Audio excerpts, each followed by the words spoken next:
series on the Lord's Prayer, and that will lead us right into kingdom. How many have ever prayed the Lord's Prayer? Give me some thumbs up, give me some high fives, give me some hearts if you've ever prayed the Lord's Prayer. Let me know, how old were you when you learned the Lord's Prayer? Did you learn it as a 5-year-old, a 6-year-old, and did you learn it in Sunday school? Where did you learn the Lord's Prayer? Do you still sing the Lord's Prayer today? I know in our 10:30 service, we sing the Lord's Prayer every Sunday. We didn't do it for a couple of Sundays, and so people pulled me aside, and he was like, I really like saying the Lord's Prayer as a part of our morning worship experience. It's nostalgic for a lot of people. When they hear the Lord's Prayer, it puts them in a certain mode. It puts them in a certain frame of mind, a certain energy.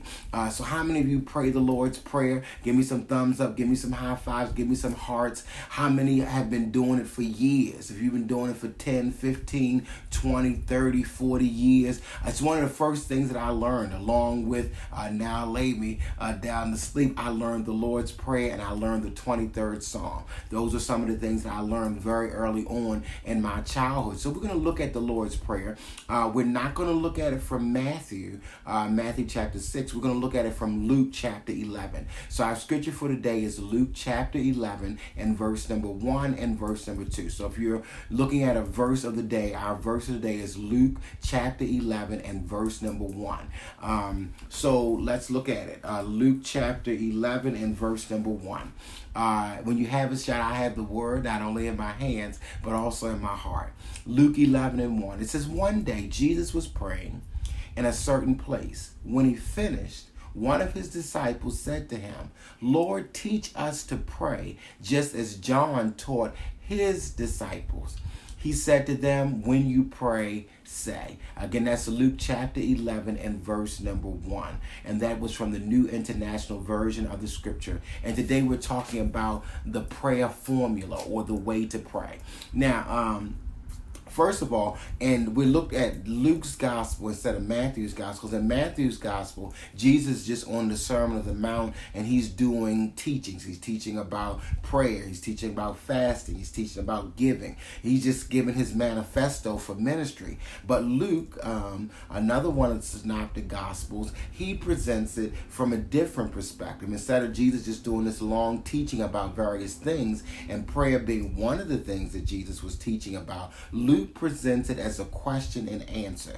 So Luke gives some background of why Jesus taught his disciples to pray in a particular manner. He gives them some background of how we got to it. Matthew doesn't give us that. So we're looking at Luke chapter 11 and verse number 1. The first thing, we're looking at a formula for prayer. Pulley point number 1, Jesus was an example of prayer. Jesus, our way shower. Jesus, our example of what it means to be fully human and fully divine. Jesus represents the unfolding of the Christ consciousness in humanity. Jesus shows us what it's like to grow, to develop, to unfold, and to actually become the Christ, to manifest the Christ consciousness in our way of being, in our way of seeing, in our way of speaking, in our way of thinking, in our way of behaving. So in this particular text, Jesus is, pulley point number 1, an example of prayer.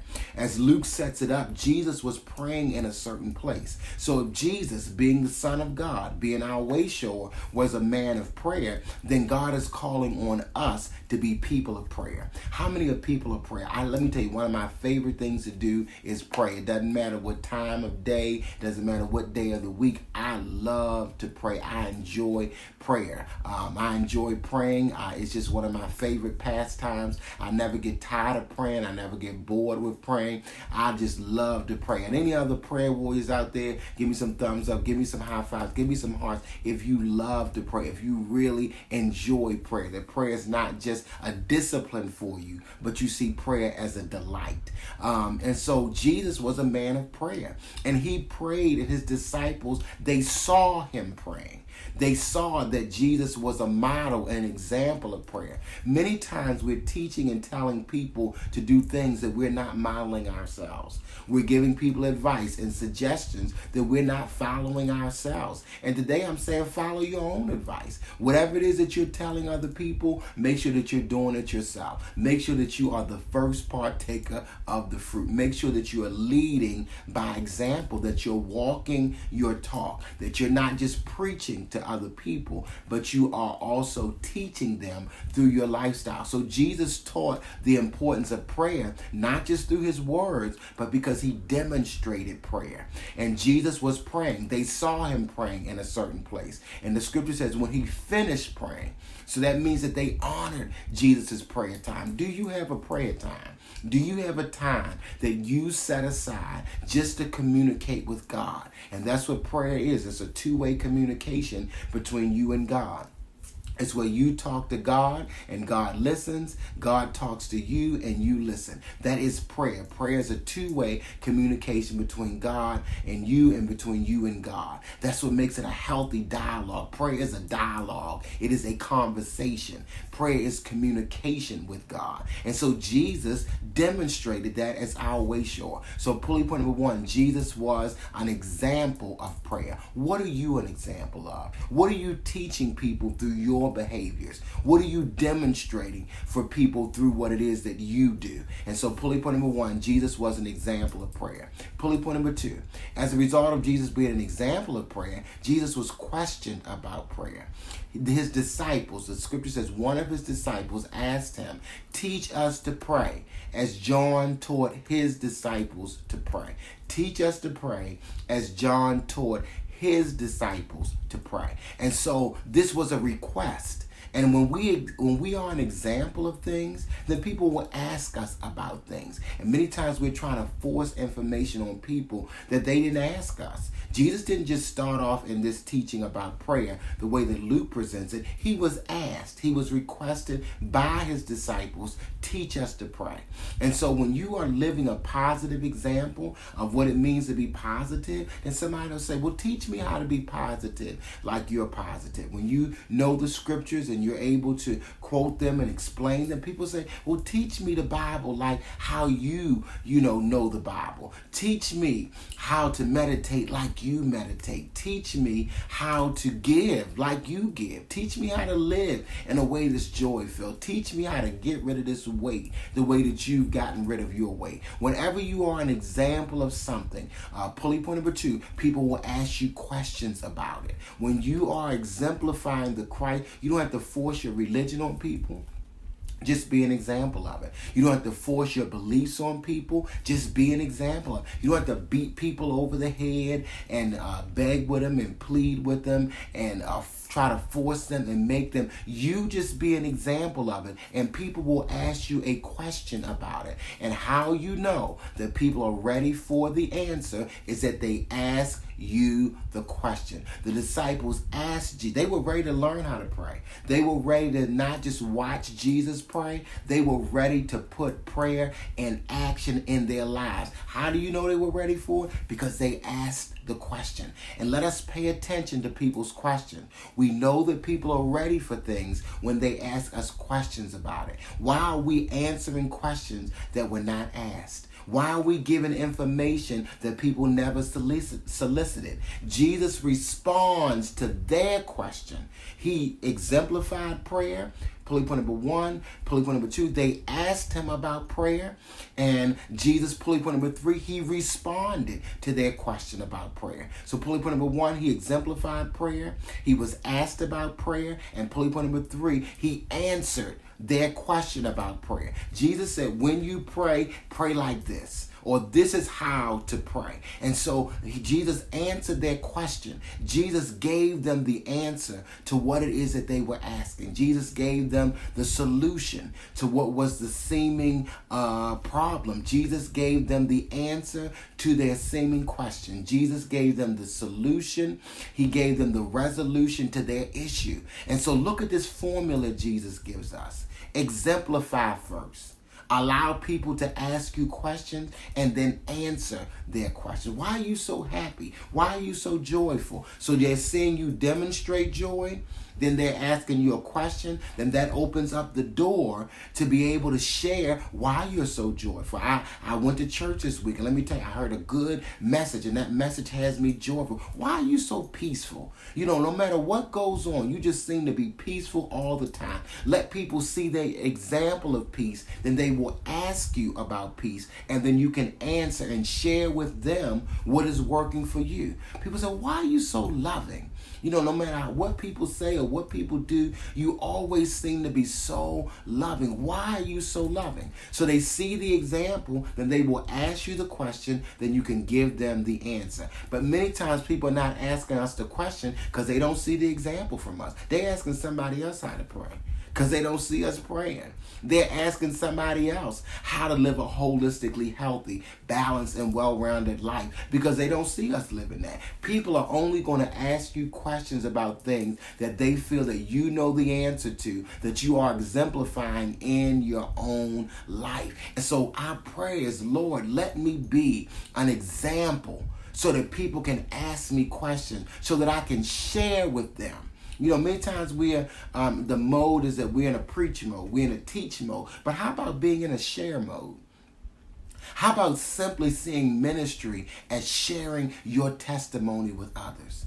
One of the things that helped me, because when I started preaching very young, and one of the things that helped me get over my nervousness, and I tell people all the time, I'm a very shy person. What gives me the authority to preach, to teach, to train, to do what I do is that God has given me a message, and I'm just simply sharing with you the message that God gave to me. So I wonder if it will take some of the pressure off of us. If we look at it as our preaching as sharing, if we look at our teaching as sharing, if we look at our testimony as sharing, as we look at our training or facilitating as sharing, I'm just sharing with you what works for me. I'm not trying to force it on you. I'm not trying to make you. I'm not trying to convince you. I'm just sharing with you what works for me. If it works for you, great. If it doesn't work for you, try something else. But I'm just sharing with you what works for me. So Jesus shared with his disciples the answer to their question. Then it was up to them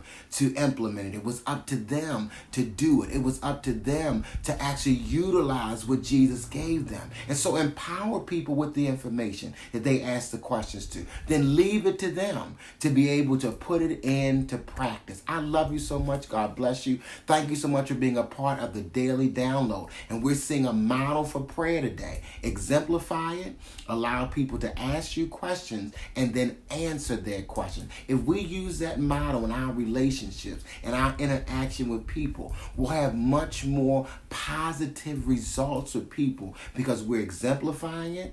We're not trying to preach or teach or share something that we're not already doing in our own lives. That's why it's sharing. It works for me, and now I'm sharing it with you. So it's not some theory, some idea, some philosophy, something that somebody else told me, but I'm sharing with you what works for me. Let me tell you, I know denial, scripture denials and affirmation. I know it works for me. I can share that with somebody. I know that visualization, it works. And when I have a vision board and I put up my vision of what I desire, I know that it works. So I can share with somebody how to develop a vision board. I can share with people. People ask me, oh my God, your church is only 4 months old and look at all that's happened in 4 months. I can share with somebody what has worked for me. But stop trying to share with people something that you are not exemplifying yourself. That's what people call hypocrisy. That's what people call phony. That's what people call fake. When you're trying to share with somebody else something that doesn't work for you, something that you're not working in your own life. And so I'm encouraging you today to follow Jesus' example. Be an example of it. Allow people to ask you questions about it, then answer their questions about it. Share. All right. Sharing is caring. All right. I love you so much. Thank you so much for being a part of the Daily Download. Share this on your page today. Invite somebody else to watch it. You can even do the replay if you came in late and invite friends to watch it with you. Now, the Daily Download has 3 different versions to it. You get the first version early in the morning. There's another version of the Daily Download that takes place on my personal page, Darrell R. Pulley, which is a shorter segment of the Daily Download. download, we call it the mental note. And we also do a 1-minute version of the same message that you received today from my millennials, and that's on Twitter and on Instagram. So you can find us at Dr. Pulley. Then you can always go back on YouTube. So my purpose is to make it available and accessible to everybody. So if the long version is what I give on the daily download at 6:30, a shorter version at 7 o'clock on the mental note, which is on my personal page, and a shorter version of that is on Instagram and Twitter every day. And you can always find the replay on our YouTube channel. Sow a seed today. Meet a need, boost this post. Help us share this message with hundreds